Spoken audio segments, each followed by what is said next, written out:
Un saludo muy cordial, mis hermanos y hermanas. En Arkansas estoy muy contento de estar con ustedes esta mañana vía internet.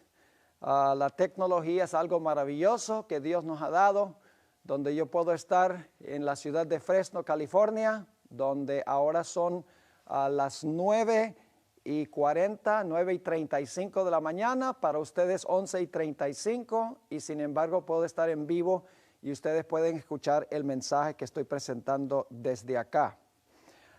Esta mañana queremos estudiar una continuación del tema que comenzamos a trazar en el tema de anoche. Ojalá que los que están presentes esta mañana hayan estado presentes anoche, porque estamos llevando una hilación de temas, es decir, esa es una secuencia, y si pierden uno de los temas van a estar un poco desubicados para entender los temas siguientes.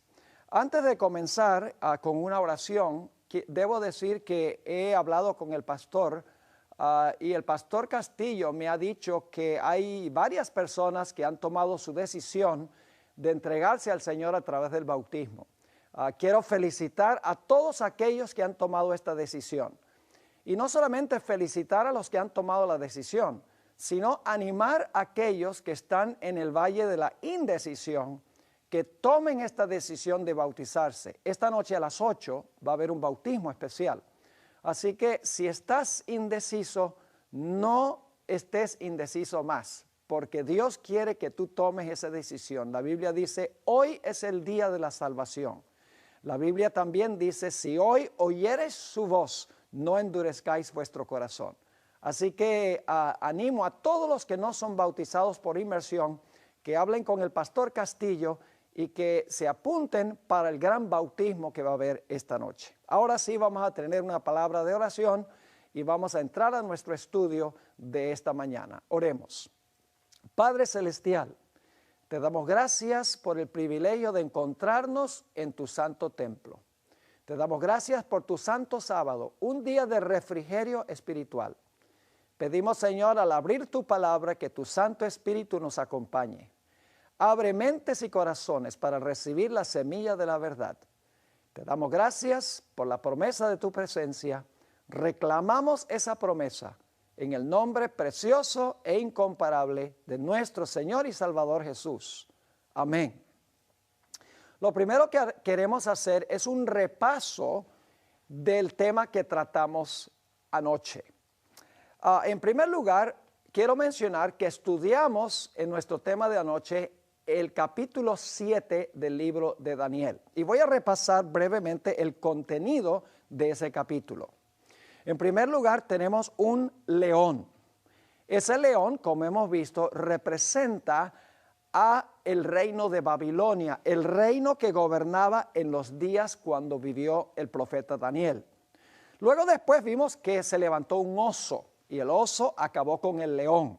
El oso representa el reino que tomó el lugar del reino de Babilonia, representa el reino de Medo-Persia. Y luego entonces tenemos una tercera bestia, es un leopardo.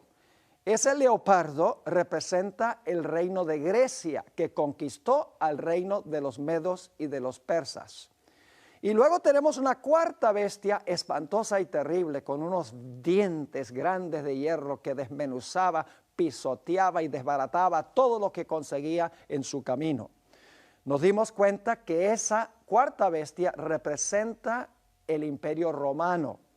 Ahora, nos hemos movido entonces desde el año 605, cuando comenzó Babilonia a gobernar, hasta el año 168, cuando comenzó a gobernar el Imperio Romano. Nos hemos movido sin interrupción a través de 4 reinos: Babilonia, Medo-Persia, Grecia y el Imperio Romano. Pero nos dimos cuenta que esta cuarta bestia tiene 3 etapas sucesivas de dominio. En primer lugar está la cuarta bestia gobernando sola, sin cuernos en su cabeza. Eso representa el periodo de dominio del Imperio Romano. Duró desde el año 168 a.C. hasta el año 476 después de Cristo. Pero el Imperio Romano luego se dividió en 10 reinos. Es decir, una vez que el imperio había gobernado por un periodo de tiempo, el imperio se dividió en 10 reinos. A la cuarta bestia le salieron 10 cuernos. Esos son los 10 reinos que se levantan del Imperio Romano. Vimos en nuestro estudio que eso sucedió en el año 476, se completaron los 10 reinos y fue depuesto el último emperador del Imperio Occidental Romano. Y luego nos dimos cuenta que esta cuarta bestia tiene una tercera etapa de dominio. En medio de los 10 cuernos se levantó un cuerno pequeño y ese cuerno pequeño arrancó a 3 de los 10 cuernos y el cuerno se comportó de una manera muy arrogante. Ahora, en realidad no tenemos que adivinar qué representa el cuerno pequeño.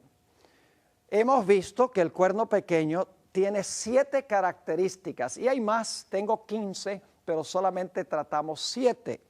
En primer lugar, el cuerno pequeño se levantó cuando los 10 estaban allí completos. Ahora, los 10 estuvieron completos en el 476 después de Cristo. Esto significa que el cuerno pequeño tiene que levantarse después del año 476 y tiene que levantarse entre las divisiones del Imperio Romano Occidental que se había dividido. Es decir, tiene que levantarse después del 476 y tiene que levantarse en medio de los reinos que habían compuesto el territorio del Imperio Romano. Es decir, nuestra primera característica es que el cuerno pequeño tenía que levantarse entre los 10 cuernos en Europa Occidental. Pero podemos especificar más, porque según la Biblia, este cuerno tiene que ser romano. Y la razón por la cual sabemos que tiene que ser romano es porque el cuerno pequeño sale de la cabeza de la cuarta bestia, y la cuarta bestia es Roma. Si sale de la cabeza de la cuarta bestia, tiene que ser un cuerno romano. Nos dimos cuenta también que este cuerno pequeño iba a arrancar a 3 de los 10 reinos que salieron sobre la cabeza del dragón. Vimos que este cuerno pequeño iba a hablar blasfemias contra el Altísimo y definimos blasfemia como un poder que dice que puede perdonar pecados y un poder humano que dice que tiene el representante de Dios en la tierra. Nos dimos cuenta también, como quinta característica, que este cuerno iba a perseguir a los fieles de Dios, iba a perseguir a los santos del Altísimo. Luego nos dimos cuenta, número 6, que el cuerno pequeño iba a pensar que podía cambiar la santa ley de Dios. Y finalmente, notamos en nuestro estudio que este cuerno pequeño iba a gobernar por un periodo de tiempo. Tiempos y la mitad de un tiempo.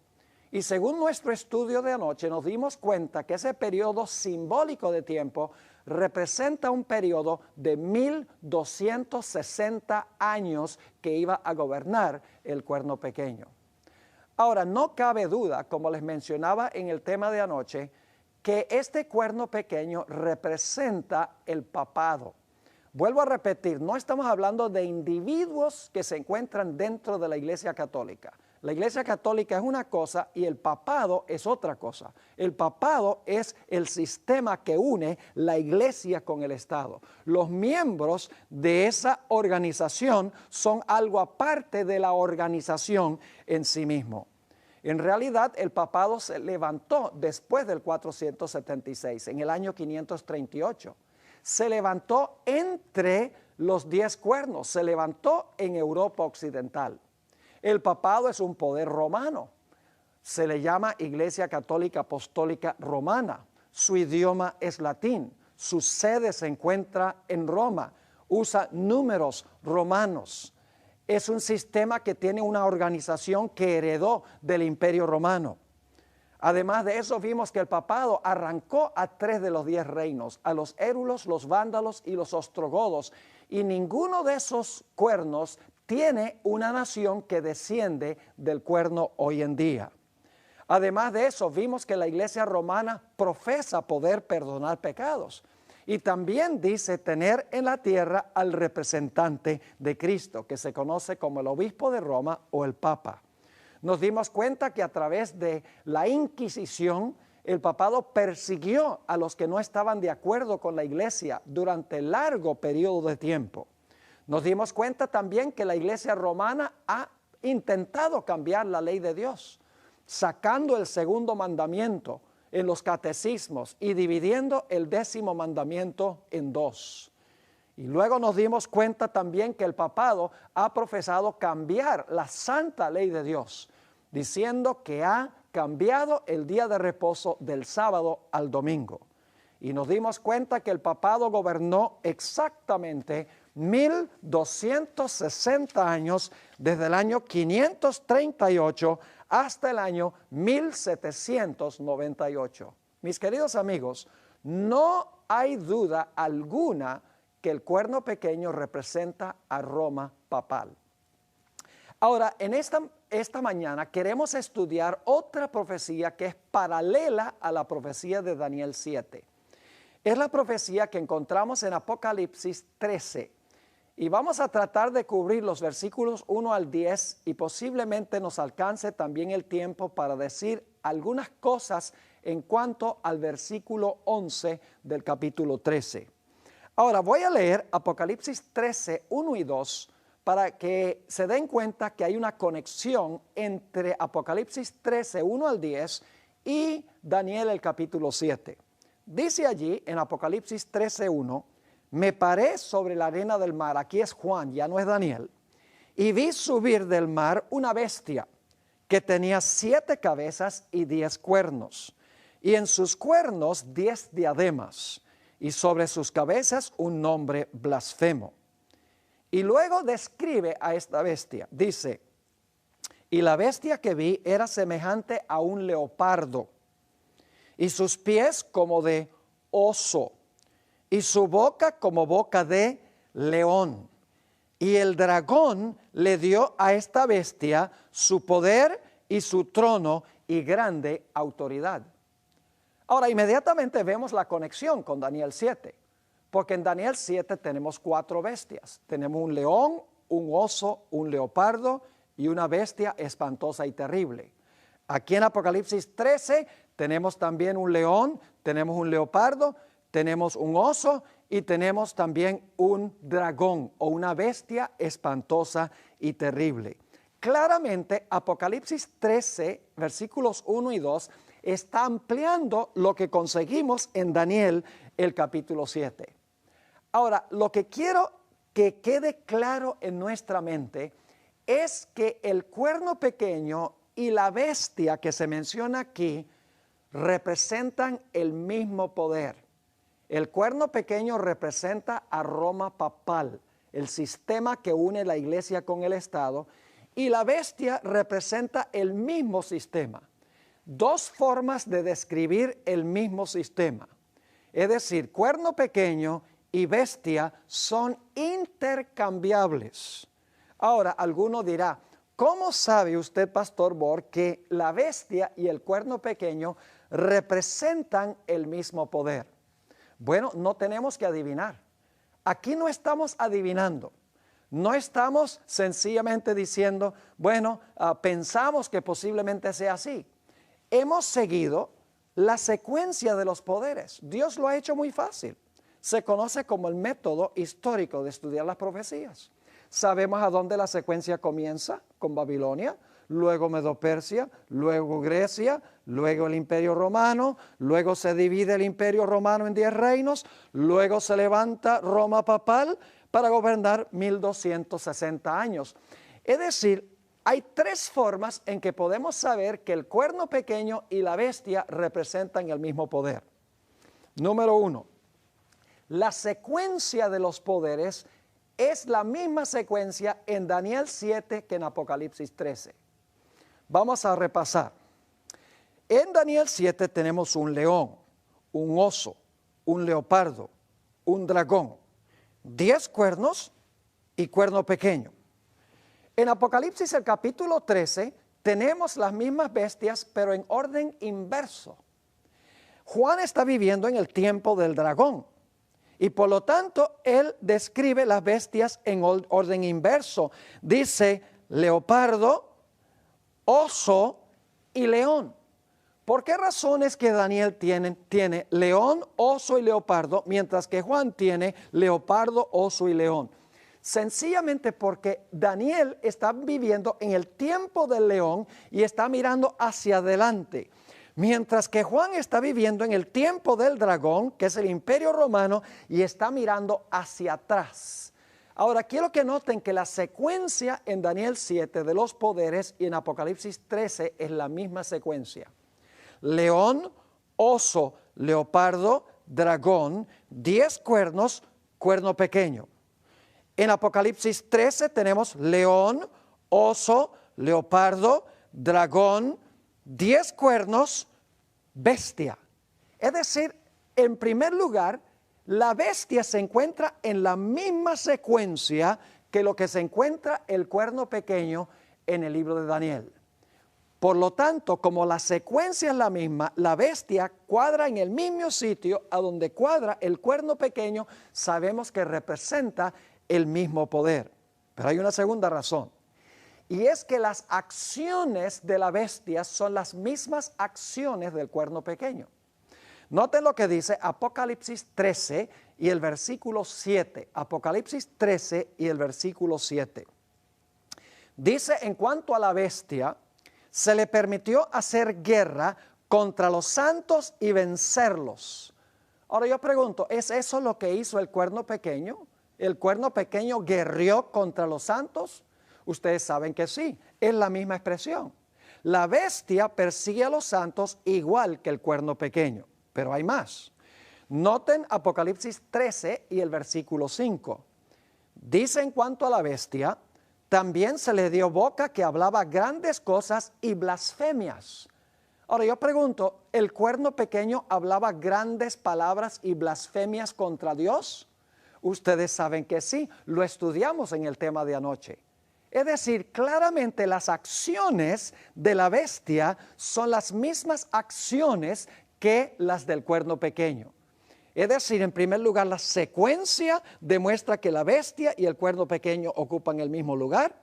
Las acciones del cuerno pequeño son las mismas acciones de la bestia, pero hay un tercer punto, una tercera manera de saber que el cuerno pequeño representa lo mismo que la bestia, y es que gobiernan por el mismo periodo de tiempo.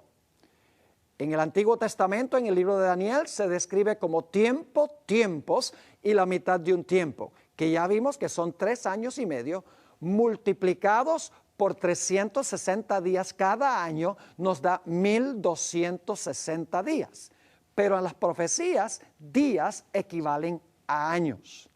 Ahora, en Apocalipsis 13 se explica este periodo con un término distinto, pero es el mismo periodo. Note lo que dice otra vez Apocalipsis 13 y el versículo 5. Dice, también se le dio boca que hablaba grandes cosas y blasfemias, esta es la bestia, y se le dio autoridad para actuar 42 meses. Y alguien dirá, eso no puede ser lo mismo que tiempo, tiempos, la mitad de un tiempo, que son 1260 días o años. Pero sí es el mismo periodo de tiempo. Les voy a explicar por qué. Si el año bíblico tiene 360 días, significa que el mes bíblico tiene 30 días. Son 42 meses. 30 días, cada uno de esos 42 meses, si ustedes multiplican 30 por 42, van a encontrar que el total son 1260. Es el mismo número que en Daniel el capítulo 7, pero se expresa de una forma distinta. Y por si acaso dudan, si van a Apocalipsis 12, van a encontrar claramente allí que dice que los santos huyeron al desierto porque el dragón los estaba persiguiendo y huyeron por 1260 días. Lo dice allí en Apocalipsis el capítulo 12. Es decir, hay 3 formas de saber que este es el mismo periodo. Tiempo, tiempos, la mitad de un tiempo. Son 3 años y medio multiplicado por 360 días da 1260. 42 meses por 30 días cada mes da 1260 días. Y Apocalipsis 12 usa la expresión 1260 días. Es decir, el cuerno pequeño y la bestia gobernaron el mismo periodo de tiempo. Así que tenemos tres formas de saber que la bestia es lo mismo que el cuerno pequeño. Primero, ocupa el mismo lugar en la secuencia. En segundo lugar, las acciones de la bestia son las mismas acciones del cuerno pequeño. Y en tercer lugar, el periodo de tiempo que gobierna el cuerno pequeño y que gobierna la bestia es el mismo periodo de tiempo. Como mencioné ayer, en el año 1798, el general Berthier, general de las tropas de Napoleón Bonaparte, entró en el Vaticano, fue depuesto el Papa Pío VI y fue llevado cautivo a Francia, a donde murió en exilio. Esto es lo que la Biblia llama una herida mortal. Esto termina la primera etapa del dominio del cuerno pequeño o de la bestia, porque vamos a encontrar que esta cuarta bestia en realidad tiene 4 periodos de dominio. La bestia sola, el Imperio Romano; la bestia con 10 cuernos, el Imperio Romano dividido; luego el cuerno pequeño que gobierna 1260 años, pero vamos a encontrar en las profecías que al terminar los 1260 años, el cuerno pequeño o la bestia recibió una herida mortal y por un tiempo este poder estuvo inactivo. Pero luego viene la cuarta etapa de la cuarta bestia, cuando se le sana la herida al cuerno pequeño o a la bestia. Hablemos en primer lugar de la herida que recibió la bestia en 1798, cuando se le quitó el poder temporal al papado y fue llevado cautivo el Papa en febrero de 1798. Esa herida se menciona en Apocalipsis 13 y el versículo 10. Dice allí: si alguno lleva en cautividad, va en cautividad. Es lo que hacía la bestia. Llevaba cautiva la bestia a la gente y ahora dice que la bestia iba a ir en cautividad. Es decir, no iba a poder tener rienda suelta ya para obrar y hacer su obra. Iba a estar restringida, en otras palabras. Y luego dice: si alguno mata a espada debe ser muerto. Aquí está la paciencia y la fe de los santos. Fíjense que la profecía dice aquí que la bestia mataba con la espada. Y la misma espada que usaba la bestia para matar a los santos de Dios es la espada que se iba a levantar para darle la herida mortal a la bestia. Quiero que este punto quede claro. Es decir, la bestia usaba una espada para matar a los fieles de Dios. Y esa misma espada que usaba el papado para matar a los fieles de Dios es la espada que se levantó para darle la herida mortal al poder papal. Así que necesitamos preguntarnos: ¿qué representa la espada? ¿Qué simboliza la espada que la bestia usaba para matar y esa espada le dio la herida mortal a la bestia en 1798? Cuando yo pregunto a la gente ¿qué es la espada?, la gente generalmente responde: bueno, la espada es la Biblia. Y claro que en la Biblia nos dice que la espada representa la palabra de Dios. Lo voy a leer. En Efesios el capítulo 6 y el versículo 17 nos dice lo siguiente: y tomad el yelmo de la salvación y la espada del Espíritu, que es la palabra de Dios. Así que nos dice aquí que la espada representa la palabra de Dios. Entonces algunos dicen: bueno, entonces la espada que le dio la herida mortal a la bestia es la Biblia o es la palabra de Dios. Quiero decirles que no puede ser la espada que hirió a la bestia la Biblia o la palabra de Dios. Y ustedes dicen: pero ¿por qué no? Es muy sencillo. La espada que le dio la herida mortal a la bestia es la misma espada que la bestia usaba para herir y matar a los santos. La Biblia no mató a los santos de Dios. El papado no usaba la Biblia para matar a nadie. Así que la espada no puede representar la palabra de Dios que el papado usó para matar a la gente, porque el papado no usaba la Biblia para matar a nadie. Ahora ustedes dirán: pastor, entonces ¿qué representa la espada? Porque aquí dice claramente que la espada es la palabra de Dios. Necesito explicarles que en la Biblia los símbolos son flexibles. Es decir, los símbolos no siempre significan lo mismo en todos los versículos de la Biblia. Los símbolos pueden representar diferentes cosas en diferentes contextos. Quiero darles algunos ejemplos. Por ejemplo, cuando hablamos de un león, ¿qué representa el león simbólicamente? ¿Puede el león representar a Cristo? Lógicamente, Cristo es el león de la tribu de Judá. ¿Puede representar el león a Satanás? Lógicamente que sí. La Biblia dice que Satanás anda cual león rugiente, buscando a quien devorar. ¿Puede el león representar también a Judá, el hijo de Jacob? En Génesis 49 se compara a Judá con un león.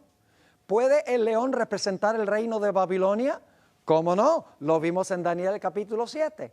Es decir, siempre que aparece la palabra león no significa lo mismo. Hay que tomar en cuenta el contexto para ver si la interpretación cuadra con el contexto. Otro ejemplo, levadura. Siempre que pregunto qué representa la levadura, la gente dice, la levadura representa el pecado. Y es cierto, pero no siempre. Porque en la Biblia la levadura también puede representar al Espíritu Santo. En la parábola de la levadura que dio Jesús, la levadura se coloca dentro de la masa y entonces la masa crece. La masa representa la iglesia. Cuando el Espíritu Santo se coloca en la iglesia crece como el pan cuando tiene levadura. Otra ilustración, la expresión hijos de Dios. En Génesis el capítulo 6 nos dice que los hijos de Dios se unieron con las hijas de los hombres. Ahora, algunos dicen los hijos de Dios que se unieron con las mujeres humanas eran ángeles. Y arguyen así porque en el libro de Job dice que un día vinieron los hijos de Dios a presentarse delante de Jehová, entre los cuales vino también Satanás. Es decir, los hijos de Dios en Job representan ángeles que vinieron a presentarse delante de Dios. Así que algunos dicen, en Job los hijos de Dios son ángeles y por lo tanto en Génesis tiene que ser ángeles también. Pero no podemos llegar a esa conclusión. Porque en la Biblia la expresión hijos de Dios puede significar diferentes cosas en diferentes contextos. El contexto de Génesis 6 nos dice que los hijos de Dios son los fieles descendientes del linaje de Set, que se encuentran en el capítulo 5 de Génesis. Las hijas de los hombres son las mujeres que descienden del linaje de Caín, en Génesis 4. Es decir, en Génesis 4 están los descendientes del linaje de Caín, en Génesis 5 están los descendientes del linaje de Set, y luego en el capítulo 6, 1 y 2 se mencionan hijos de Dios e hijas de los hombres. Es decir, hijos de Dios en Génesis 6 significa los fieles del Señor, los descendientes del linaje justo de Set. La expresión hijos de Dios se puede usar también para creyentes. La Biblia dice, mirad cuál amor nos ha dado el Padre, que seamos llamados hijos de Dios, y nosotros no somos ángeles. El punto que quiero recalcar es que los símbolos en la Biblia pueden representar diferentes cosas en diferentes contextos. Y entonces nos preguntamos, si la espada en Apocalipsis 13, que la bestia usaba para matar, no es la Biblia, porque el papado no usaba la Biblia para matar, entonces, ¿qué representa la espada en Apocalipsis 13? No tenemos que adivinar, la Biblia misma lo explica. Mis queridos amigos, la Biblia se explica a sí misma. No tenemos que depender de enciclopedias y libros, no es que es malo leer esas cosas. Pero nuestra autoridad final para interpretar la Biblia no es lo que dice este comentario, lo que dice el erudito, lo que dice el cardenal, lo que dice el papa, lo que dice el pastor, lo que dice el ministro. Sí, debemos comparar todo lo que dicen esas personas con la palabra de Dios. La palabra se explica a sí misma. No debemos tomar ninguna autoridad fuera de la Biblia para decirnos lo que significa la Biblia. La Biblia se explica desde adentro. Ahora, notemos lo que dice Romanos 13 y el versículo 1 hasta el versículo 4. Y vamos a ver que la espada tiene otro simbolismo, tiene otro significado en otro contexto. Dice en Romanos 13, 1 al 4, hablando de las autoridades gubernamentales de la época del apóstol Pablo, quien escribió esto, lo siguiente: sométase toda persona a las autoridades superiores. ¿Quiénes son las autoridades superiores? Son los gobernantes civiles. Así que dice, sométase toda persona a las autoridades superiores, porque no hay autoridad sino de parte de Dios, y las que hay por Dios han sido establecidas. De modo que quien se opone a la autoridad, es decir, quien se opone al gobierno, a lo establecido por Dios resiste, y los que resisten acarrean condenación para sí mismos. Porque los magistrados, fíjense, los magistrados son gobernantes civiles, ocupan puestos en el gobierno civil. Dice, porque los magistrados no están para infundir temor al que hace el bien, sino al malo. ¿Quieres pues no temer la autoridad? Es decir, ¿quieres tú no tenerle miedo al gobierno? Haz lo bueno y tendrás alabanza de ella, porque es servidor de Dios para tu bien. Pero ahora escuchen, pero si haces lo malo, teme, porque no en vano lleva la espada, pues es servidor de Dios, vengador para castigar al que hace lo malo. ¿Quién lleva la espada según este pasaje? La espada la lleva el poder civil. Y el poder civil castiga a aquellos que violan al Código Civil. Es decir, si una persona mata a otra persona, el gobierno puede usar la espada, no es una espada literal, es una espada simbólica que significa la capacidad de castigar. El gobierno puede usar la espada para encarcelar a esa persona. Si un individuo no paga sus impuestos, el gobierno puede usar la espada para encarcelar a esa persona o para ponerle una multa. Si un individuo habla falsamente en cuanto a otro individuo, puede ir a un tribunal y ese tribunal va a usar la espada para castigar al que habló falso testimonio contra esa persona. Es decir, la espada es el poder que tiene el poder civil para castigar violaciones del Código Civil.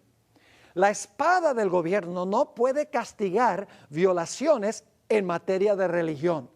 Si ustedes siguen leyendo ahí en Romanos 13 y no tenemos tiempo de leerlo, van a encontrar que se citan los últimos 6 mandamientos. Son mandamientos que están en la esfera del poder civil, porque el poder civil tiene poder para proteger a los padres, también tiene poder para proteger la vida y para proteger el matrimonio y para proteger la propiedad y para proteger la reputación. Es decir, el gobierno puede imponer leyes que protejan todo eso a nivel de relación entre seres humanos, pero el gobierno no puede entrometerse en las ideas religiosas de una persona.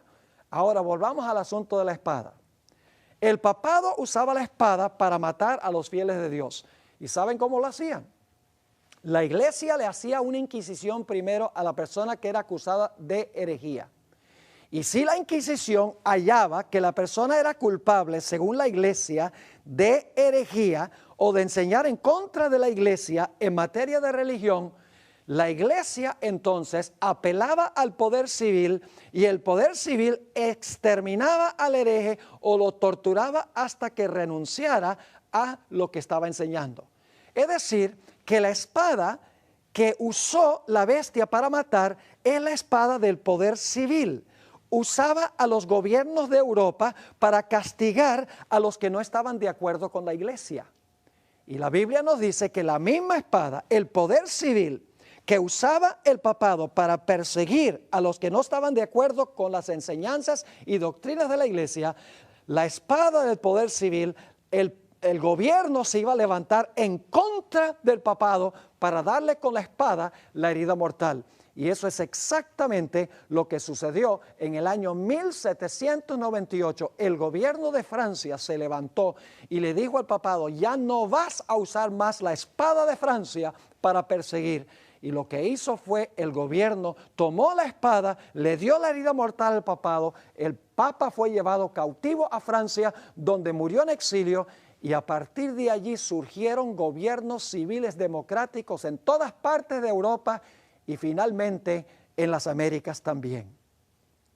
Así que encontramos que al final de los 1260 años, el poder papal recibió una herida mortal por la espada. Pero la Biblia nos dice que este poder que persiguió a los santos de Dios, que profesó cambiar la ley de Dios, que dice que puede perdonar pecados y que tiene el representante de Dios en la tierra, va a recuperar nuevamente su poder. Es decir, desde 1798 ha estado convaleciendo en cama de mortandad, ha estado fuera de acción, es decir, fue llevado este sistema cautivo, porque ya no puede hacer lo que hacía en el pasado porque los poderes civiles no se lo permiten. Pero la Biblia nos dice claramente que este poder va a recuperar la espada nuevamente. Los poderes civiles le van a devolver la capacidad de usarlos a ellos para perseguir a los que no están de acuerdo con las enseñanzas de la iglesia romana. ¿Dónde dice la Biblia tal cosa? En Apocalipsis 13 y el versículo 11, capítulo 13 y el versículo 3 nos dice: y vi una de sus cabezas como herida de muerte. Ahora escuchen bien. Pero su herida mortal fue sanada y se maravilló toda la tierra en pos de la bestia. Qué interesante. Dice que el cuerno pequeño, que gobernó 1260 años, lo mismo que la bestia, que gobernó por 42 meses, al final de su primer periodo de dominio, recibió una herida mortal con la espada que usaba para perseguir a los santos de Dios. Pero luego dice que después de un tiempo de estar convaleciendo con una herida mortal, después de estar inactivo este sistema por un periodo de tiempo, su herida mortal se va a sanar y se va a maravillar toda la tierra en pos de la bestia. Y por lo tanto tenemos que preguntarnos, ¿cómo es que se va a sanar la herida mortal de este poder? ¿Qué nación en el mundo o qué naciones en el mundo, conociendo la historia, le devolverían la espada a este poder, sabiendo lo que este poder hizo durante los 1260 años? Mis queridos amigos, la respuesta a esta pregunta es supremamente sorpresiva. Vamos ahora a leer Apocalipsis 13 y el versículo 11. Hay una nación que se encuentra en la profecía que va a ayudar a esta bestia a recuperar su poder. Es un poder político, es una nación que va a olvidar lo que hizo el papado en el pasado y lo va a apoyar y le va a devolver su poder, es decir, va a permitir que el poder civil sea usado por el papado para imponer específicamente el cambio en la ley de Dios, para imponer la observancia del falso día de reposo, el cambio que hizo el papado en la ley de Dios. Dice en Apocalipsis 13:11, después, es decir, la primera bestia recibe su herida mortal, 1798, y entonces enseguida se levanta el siguiente poder. Dice, después vi otra bestia que subía de la tierra y tenía 2 cuernos semejantes a los de un cordero, pero hablaba como un dragón. Ahora, ¿qué poder podría representar esta bestia que tiene 2 cuernos como de cordero? Bueno, tenemos que mirar las características que se dan en este versículo. De nada vale sencillamente especular y decir, bueno, esto representa a Irán, o esto podría representar a Egipto o cualquier otra nación. Es decir, los que exponen las profecías adivinan demasiado, conjeturan demasiado. No hay que conjeturar, porque hemos visto la secuencia. Babilonia, Medo-Persia, Grecia, el Imperio Romano. El Imperio Romano se divide, el papado gobierna 1260 años, al final recibe una herida mortal, por un tiempo está inactiva. Cuando recibe su herida, la primera característica es que esta bestia se levanta cuando la primera bestia recibe su herida mortal. Es decir, esta bestia, que es una nación, porque en la Biblia bestias representan naciones, ya vimos eso, esta nación tiene que levantarse cuando la primera bestia recibe su herida mortal. Cuando la primera bestia cae, esta bestia se levanta. Tiene que ser entonces una nación que se levanta alrededor del año 1798. Otra característica muy importante que tenemos aquí es que esta bestia se levanta en un lugar diferente que las primeras bestias. Ustedes recuerdan que las bestias de Daniel 7 se levantaron del mar, incluyendo la bestia de Apocalipsis 13, dice que se levantó también del mar. Ahora, ¿qué representa el mar? Muchedumbres, naciones, lenguas y pueblos. Es decir, estas naciones de Daniel 7 se levantaron donde había muchas gentes que estaban combatiendo y que estaban en son de guerra. Si ustedes notan la secuencia de las naciones, van a encontrar que la profecía se mueve del oriente hacia el occidente. Las primeras dos naciones son asiáticas, Babilonia y Medo-Persia están en Asia. Las siguientes dos naciones, Grecia y Roma, están en Europa. Es decir, la profecía se está moviendo del oriente hacia el occidente, como el cristianismo se ha movido del oriente hacia el occidente. Ahora, esta bestia se levanta de la tierra. No puede levantarse en Asia ni en Europa, porque entonces diría la profecía que se levantó del mar o de las aguas. Tiene que levantarse en otro sitio, en la tierra donde no hay aguas, donde hay escasez de población. Además de eso, otra característica es que esta nación tiene que ser una superpotencia política. Es decir, aunque asciende pequeña esta nación al comienzo, en realidad después cobra proporciones gigantescas, porque va a ser una superpotencia global política. Y ustedes dicen, ¿cómo sabemos eso? Porque nos dice la profecía que este poder va a mandar a todo el mundo que adore a la primera bestia, que sirva a la primera bestia. Para poder hacer que todo el mundo adore o sirva a la primera bestia, es necesario que esta nación sea de un poder y de una influencia global o mundial. Además de eso, tiene que ser una superpotencia económica, porque la profecía de Apocalipsis 13, 11 al 18 nos dice que este poder va a prohibir comprar y vender. Es decir, los que no adoren a la primera bestia, mandados por la segunda bestia, dice que no van a poder comprar y vender. Tiene que ser una superpotencia económica para que pueda prohibir comprar y vender a nivel global. También tiene que ser una superpotencia militar, porque la Biblia dice que a nivel global, cualquiera que no reciba la marca de la bestia, se pronunciará contra esa persona un decreto de muerte. Características claras. En primer lugar, se levanta alrededor del año 1798. No se levanta en Asia ni en Europa, un lugar distinto, probablemente más hacia el occidente. Además de eso, una superpotencia económica, una superpotencia militar, una superpotencia política.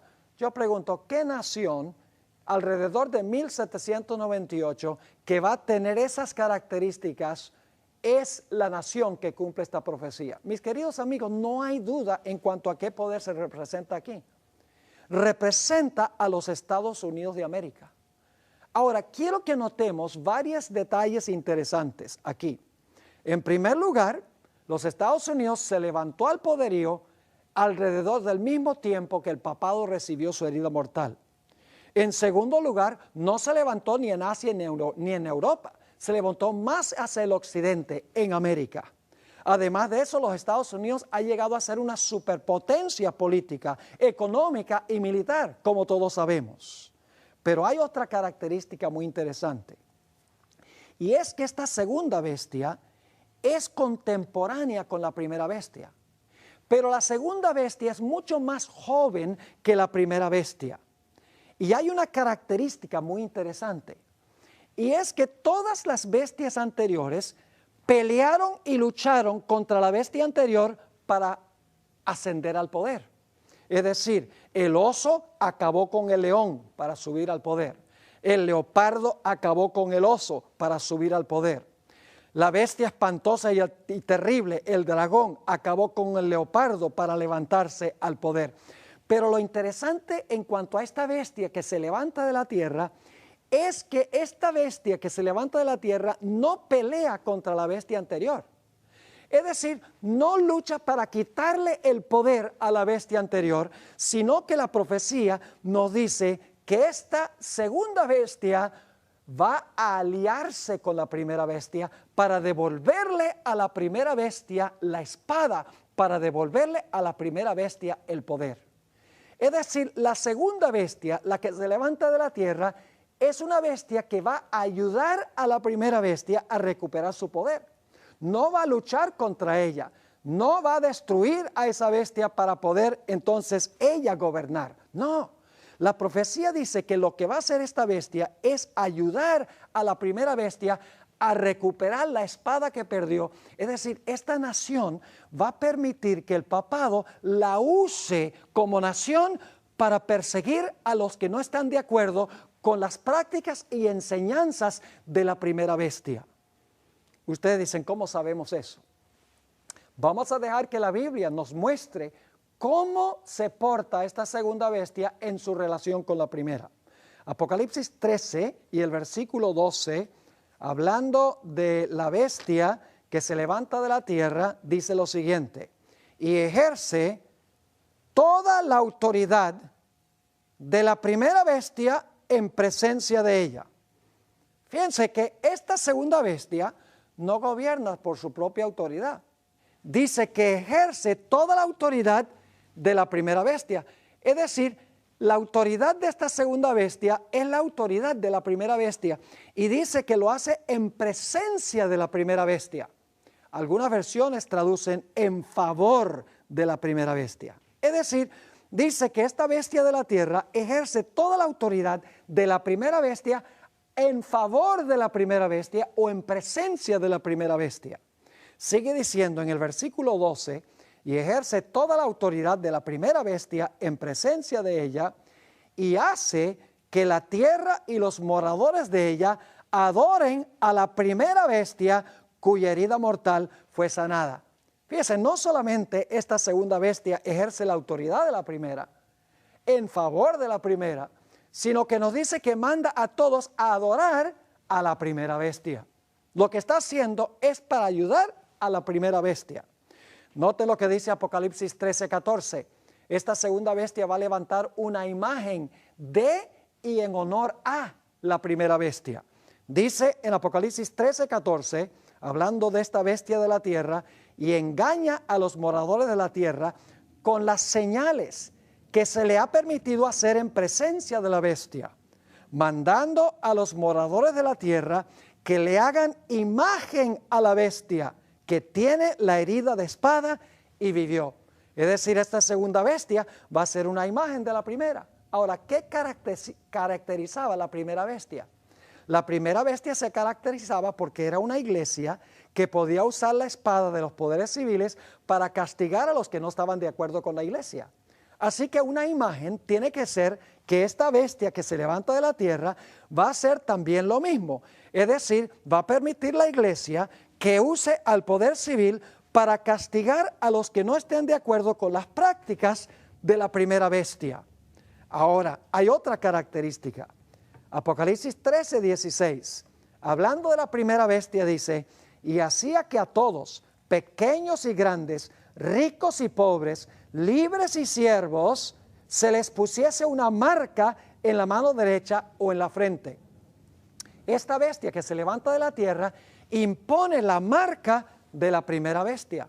Ahora fíjense, todo lo que hace esta segunda bestia, que se levanta cuando cae la primera, es tratar de complacer a la primera bestia. La Biblia nos dice que ejerce la autoridad de la primera bestia, obra en favor de la primera bestia, hace que todos adoren a la primera bestia, hace una imagen de la primera bestia, impone la marca de la primera bestia. Pero hay una característica especialmente en la cual me quiero enfocar, y es que nos dice que tiene esta bestia dos cuernos semejantes a los cuernos de un cordero. Ahora necesitamos tomar el resto del tiempo esta mañana para interpretar qué significan los dos cuernos que tiene esta bestia. Recuerden que las características cuadran solamente con los Estados Unidos. No hay otro poder en el mundo que se haya levantado en 1798 que cuadre perfectamente con todas las características. Necesitamos preguntarnos qué representan los dos cuernos que tiene esta bestia que representa a los Estados Unidos. Para entender lo que representan los cuernos, necesitamos volver al libro de Daniel en el Antiguo Testamento. En la Biblia, cuernos representan reinos. Ya nos dimos cuenta cuando hablamos sobre el dragón que tenía 10 cuernos, que los 10 cuernos representan 10 reinos en que se dividió el Imperio Romano. Así que en algún sentido, estos 2 cuernos deben representar 2 reinos. Se los voy a comprobar ahora con la Biblia. Daniel 8 y el versículo 3 presenta a una bestia. Esa bestia es un carnero. Un carnero es un cordero macho. Dice allí en Daniel 8:3, alcé los ojos y miré, y he aquí un carnero que estaba delante del río y tenía 2 cuernos. Y aunque los cuernos eran altos, uno era más alto que el otro y el más alto creció después. Así que tenemos un carnero, una sola bestia, un carnero, y el carnero tiene 2 cuernos de carnero, y dice que uno era más alto que el otro y el más alto salió de último. Ahora, ¿qué representa este carnero y los 2 cuernos? No hay que adivinar, la Biblia misma nos lo explica. Daniel 8 y el versículo 20 dice, en cuanto al carnero que viste, que tenía 2 cuernos, estos son los reyes de Media y de Persia. Es decir, los 2 cuernos representan 2 reinos, los medos y los persas. Pero los 2 reinos se encontraban en una sola nación, el carnero. Es decir, la bestia de Apocalipsis 13 representa una nación y los cuernos representan 2 reinos que se encuentran en esa nación. Ahora necesitamos preguntarnos, ¿cuáles son los 2 reinos que se encuentran en una nación en lo que se trata los Estados Unidos? Algunos dicen, ¿acaso los Estados Unidos tiene 2 reinos? La respuesta es que sí. Noten que dice que los 2 cuernos son como de cordero. Ahora, ¿saben ustedes? La palabra cordero aparece 29 veces en el libro de Apocalipsis. Y cada vez que aparece la palabra cordero, se aplica a Cristo Jesús. Ahora, la pregunta clave es, ¿cuáles 2 reinos reconoció a Jesús el Cordero de Dios? Porque son 2 cuernos como de cordero. ¿Cuáles son los 2 reinos representados por los cuernos que reconoció Cristo el Cordero de Dios? No cabe duda alguna que Jesús reconoció la existencia de 2 reinos. Noten lo que dice Mateo 22 y el versículo 19 al 21. Mateo 22, 19 al 21, para ver los dos reinos que reconoció Cristo Jesús. Le traen a Jesús una pregunta y le dicen, ¿es lícito dar tributo o dar impuestos a César, sí o no? Y el Señor Jesucristo les pidió que les mostrara una moneda. Vamos a leerlo en el versículo 19. Mostradme la moneda del tributo. Y ellos le presentaron un denario, que era como $1 en aquella época. Entonces les dijo, ¿de quién es esta imagen y la inscripción? Es decir, la cara de quién está en esta moneda y el nombre de quién está aquí. Le dijeron, de César. Y les dijo, dad pues a César lo que es de César y a Dios lo que es de Dios. Fíjense que Jesús reconoció que hay 2 reinos. El reino de César en esa época era el gobierno civil y el reino de Dios en esa época era la iglesia. Es decir, los 2 reinos representan el poder civil, que en aquella época era Roma, y la iglesia que Cristo vino a establecer. Jesús dijo, sobre esta roca, hablando de sí mismo, edificaré mi iglesia. Los 2 reinos que reconoció Cristo, el Cordero de Dios, representa el poder civil y el poder religioso. Ahora escuchen, Jesús rehusó tomar las riendas del poder civil. Jesús dijo, yo vine solamente para representar el reino espiritual de la iglesia. Yo no tengo nada que ver con el poder civil. Yo vine a establecer mi iglesia y a gobernar en asuntos espirituales y religiosos. El diablo quería que Jesús tomara las riendas del poder civil, quería que Jesús tomara el poder de la espada, por así decirlo. En el monte de la tentación, Satanás le dijo a Jesús, le mostró todos los reinos del mundo y le dice a Jesús, mira, todos estos reinos yo te los daré si tan solo te inclinas y me adoras por un instante. El Señor Jesucristo le dijo a Satanás: apártate de mí, Satanás. Yo no vine a tomar las riendas del poder civil, yo vine para establecer mi reino espiritual. Jesús mantuvo separada la iglesia del poder civil. Reconoció la legítima existencia del poder civil para gobernar en asuntos civiles y reconoció la legítima existencia de la iglesia por otro lado. Hacia el final de su vida en esta tierra, el Señor Jesucristo fue llevado por Pilato a una entrevista privada. Y Pilato le preguntó a Jesús si él era un rey. Y fíjense lo que contestó Jesús en Juan 18 y el versículo 36. Respondió Jesús: mi reino no es de este mundo. Fíjense que Jesús está reconociendo que hay dos reinos. Dice: mi reino no es de este mundo. Es decir, este mundo tiene su reino, que es el poder civil, pero el reino mío no es de aquí. Mi reino no es de este mundo. Si mi reino fuera de este mundo, Jesús dice, si en realidad mi reino fuera parte del gobierno civil, dice, mis seguidores pelearían para que yo no fuera entregado a los judíos, pero mi reino no es de aquí. Jesús reconoció dos reinos. Jesús, el Cordero de Dios, reconoció la legítima existencia de dos reinos, no juntos, sino separados. Dad a César lo que es de César y a Dios lo que es de Dios. Mi reino, dijo Jesús, no es de este mundo. Rechazó el reino cuando se lo ofreció Satanás. Dijo Jesús: yo no tengo nada que ver con el reino de este mundo, cuando Jesús estuvo en la corte de Pilato. Jesús nunca se aferró del poder civil para adelantar su reino. Cuando Santiago y Juan querían quemar algunas aldeas samaritanas que no permitieron que Jesús pasara por ellos, el Señor Jesucristo le dijo: ustedes no saben de qué espíritu son ustedes. Yo no vine a destruir las vidas, sino que vine a salvar a la gente. Cuando Jesús alimentó a 5,000, la Biblia nos dice que enseguida los judíos se emocionaron y quisieron hacerle rey, pero Jesús se apartó y se fue y rehusó tomar las riendas del poder civil. Y cuando Pedro tomó la espada literal y le cortó la espada al siervo, la oreja con la espada al siervo del rey, el Señor Jesucristo no le dijo a Pedro: bien hecho, defiende mi reino con tu espada. No, el Señor Jesucristo le dijo: guarda esa espada, porque el que mata con la espada, a espada será muerto. Algo muy parecido a lo que encontramos en Apocalipsis, el capítulo 13.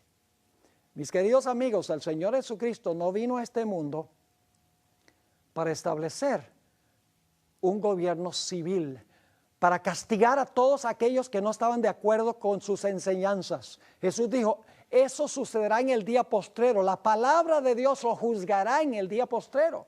Juan 12 y el versículo 48. Jesús vino a implantar los principios de su reino en el corazón humano, porque Él sabía que la fuerza de la espada no convierte a nadie. El reino hay que implantarlo en el corazón. Noten Lucas 17, 20 y 21, el último texto que vamos a analizar. Esta tarde continuaremos para ver cómo se cumple esto con los Estados Unidos. En Lucas 17, 20 y 21 nos dice: preguntado por los fariseos, ¿cuándo había de venir el reino de Dios? Claro, los fariseos pensaban que el reino de Dios era tumbar a los romanos y Jesús tomar el trono y gobernar sobre el mundo. Preguntado por los fariseos, ¿cuándo había de venir el reino de Dios? Le respondió y dijo: el reino de Dios no vendrá con advertencia. Es decir, el reino de Dios no va a venir con una exhibición externa de poder. Ni dirán: helo aquí o helo allí. Porque he aquí, el reino de Dios está en vosotros. Cristo vino a implantar los principios de su reino en el corazón humano. Vino a implantar su santa ley en el corazón para que el hombre hiciera naturalmente lo que la ley exige, no porque la espada lo amenaza, sino porque le sale a hacerlo, porque a través del Espíritu Santo su vida está en armonía con la voluntad de Dios. La espada civil nunca puede convertir a una persona. La espada civil es para castigar violaciones del Código Civil. Jesús vino a establecer su iglesia, vino a establecer su reino espiritual. Así que volviendo otra vez a esta bestia que tiene dos cuernos de cordero, como de cordero. La Biblia dice entonces que esta nación, que hemos identificado como los Estados Unidos, va a tener dos reinos que existen en Él. Ahora, la pregunta clave es, ¿existe en los Estados Unidos la idea de dos reinos? En nuestro tema de esta tarde, en nuestro primer tema de esta tarde, no se lo pierdan por nada en el mundo, vamos a hablar más de los dos cuernos como de cordero. Y vamos a encontrar que los fundadores de los Estados Unidos, George Washington, Thomas Jefferson, James Madison, John Adams, todos los padres constitucionales de los Estados Unidos, establecieron que en esta nación iban a existir dos reinos, el poder civil y la iglesia, y que no se iban a mezclar, no se iban a unir. Iba a haber una pared de separación entre la iglesia y el Estado. Lo mismo que enseñó Jesús.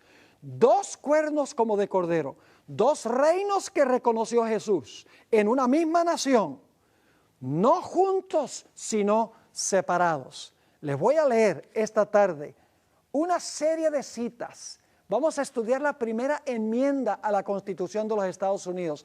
Vamos a hablar del Tratado de Trípoli, etcétera, donde se demuestra claramente que cuando esta nación se originó, mis queridos amigos y hermanos, cuando esta nación comenzó, los fundadores escribieron documentos donde dijeron, en esta una nación va a haber dos reinos, iglesia y Estado, no juntos, sino separados.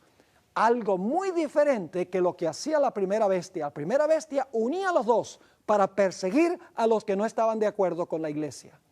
Pero ¿sabe lo que es triste? La historia nos dice aquí que esta nación, que en su principio separó la iglesia del Estado, el poder civil del poder religioso, de una forma contradictoria dice que va a llegar un momento en que va a hablar como un dragón, porque va a unir la iglesia con el Estado, va a ser una imagen de lo que hacía la primera bestia, y entonces esta nación que comenzó tan bien va a convertirse en un poder global que va a perseguir a los santos del Altísimo por la autoridad del primer poder que vimos en Apocalipsis 13. Hemos seguido la secuencia en la Biblia, mis queridos amigos y hermanos. Esto no miente, no estamos adivinando. Vamos a repasar para concluir.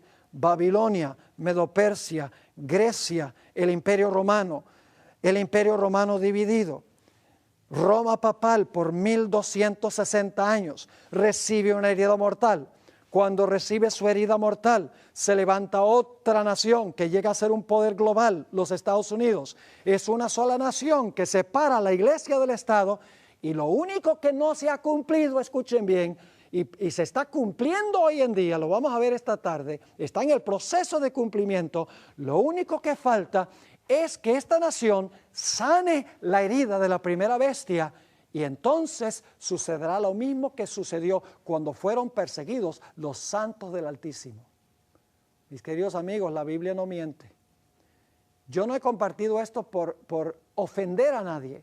Si usted pertenece a este sistema, Dios le llama a salir del sistema, porque es un sistema que está bajo la condenación de Dios.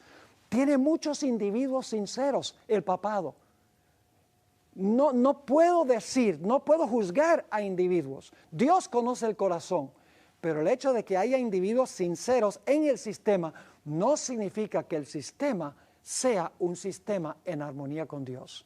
Así que esta tarde esperamos a las 3 de la tarde, a las 5 de la tarde, 3 horas de acá, esperamos que vengan para escuchar la fascinante historia de los dos cuernos y lo que está pasando hoy en los Estados Unidos de América y lo que va a suceder con la visita del Papa a fines del mes de septiembre. No se lo pierdan, es asunto de vida o muerte.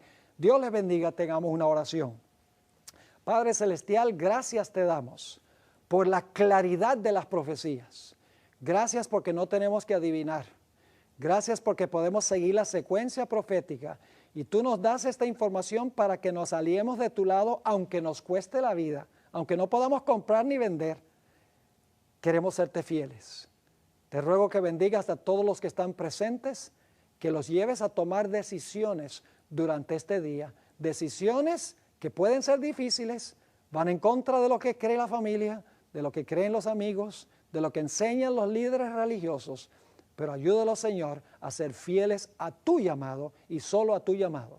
Gracias, Padre, por habernos acompañado y por responder nuestra oración, pues te lo pedimos en el nombre de Jesús. Amén.